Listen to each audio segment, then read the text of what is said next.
Limang bersikulo na kailangan mong tandaan. Una, Mateo 6:33.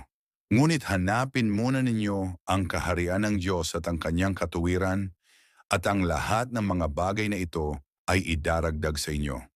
Bakit dapat isaulo? Paalala ito na unahin ang Diyos higit sa lahat. Kapag inuuna natin ang kanyang kalooban, susunod ang lahat ng ating pangangailangan.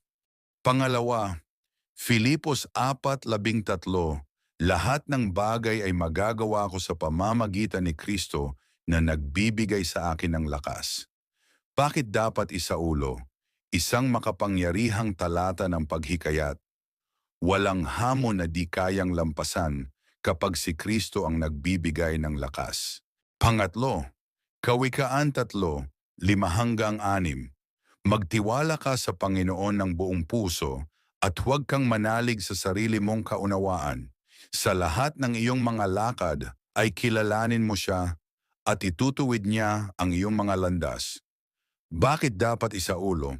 Itinuturo nitong lubos na magtiwala sa karunungan ng Diyos, lalo na kapag tila hindi malinaw ang direksyon ng buhay.